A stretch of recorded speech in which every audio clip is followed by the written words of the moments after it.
Hey everybody. On today's episode we're going to be talking about chicken. Now a friend of mine sent me a text and they were frying chicken constantly and they're sick of it. So I said, hey, I'll show you a few different ways we can do it. I'll even throw in a dumpling recipe. Let's go.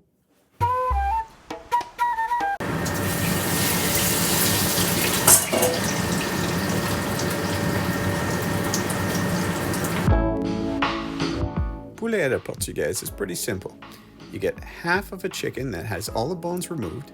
You put it into a very hot cast iron pan, which the heat has been turned down low. You put down something flat on top, like this, and then you weigh it. Now, the chicken on the skin side has been salted, and you put some herbs and spices on the opposite side, and just let it go for half an hour. This is the end result. So the weight allows the skin to be spread out evenly, gets crispy, and since it's a uniform shape and no bones, it'll cook very quickly. Next, what we do is we flip the chicken over, slice it through the skin, make sure everything is chopped up into good pieces, and then we're going to deglaze our pan that we cooked our chicken in, add some crushed tomatoes and garlic, a bit of white wine, and there you have it.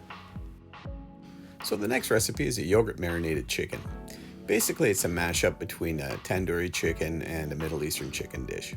So we use some yogurt, some allspice, some garlic, lemon juice, olive oil, buzz it all up, and let the chicken marinate in that for about 24 hours. Next, we set our oven up to a broil on high, and we just keep on turning it and cooking it until it's a nice golden brown color. Now, yogurt is a natural meat tenderizer. It breaks down the protein, makes it a little more soft, and it also retains some of the moisture. It's a really tasty way to do things. Anyways, slice up the chicken, skin side down, then we're going to put on a bed of rice with a salad.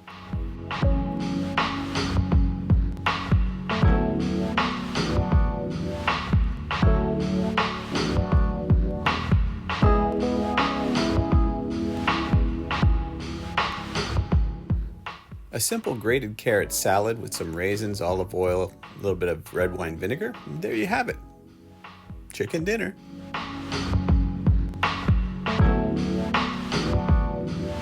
Steamed chicken and mushrooms, pretty straightforward. We add some frozen ginger garlic paste to a bowl that has some chopped up chicken thighs that have been boned, and we're going to add some alcohol to help with the breakdown. In this case, you can use either a sweeter wine or a sherry. Both will work very well.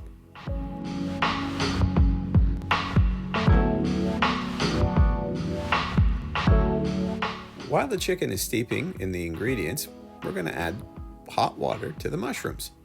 Now this is just to partially soften them up and release some of the flavors and accelerate the cooking process. The next ingredient is going to be flour. Now you can use rice flour, but I had all-purpose and this works equally well. Just make sure you spread it around, mix it thoroughly, and this helps coat the chicken but also acts as a binding agent.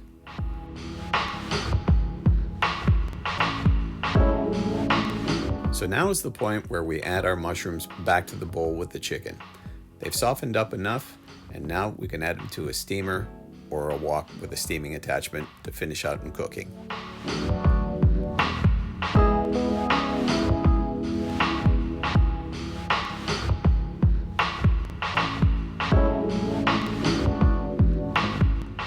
Cooking with steam is very quick and it's beneficial for your health. You're not adding any extra fat to your diet. In this particular case, we put it in a wok for 30 minutes, lift the lid up, and it's done. Just mix it up a little bit. Now, this particular dish is easy for your digestive system, and it's recommended if you have ulcers. Just take a spoon and mix it up.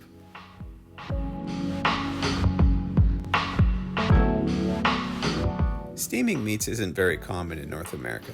However, it is very flavorful, and the textures that you get out of it, from all the chicken juices, the fats, the flavors of the mushroom and the alcohol, it just renders everything so tasty and so smooth. As promised, here are my cornmeal dumplings. So obviously, you're going to need some cornmeal. We're going to pour this into a bowl with other dry ingredients. Next, we're going to add some flour. In this case, it's all-purpose. followed by a little bit of baking powder and some herb salt. Now basically this is a salt that you add 3 times the amount of herbs to. Just add some different flavors and textures. Next is milk, followed by a couple of eggs. These are our wet ingredients. And I had made some chicken and fennel stew the other day, and so what we do is we bring it up to a simmer and we drop out little portions of the dumpling batter into it. We cover, keep it on low, and we let it sit for about 15 minutes.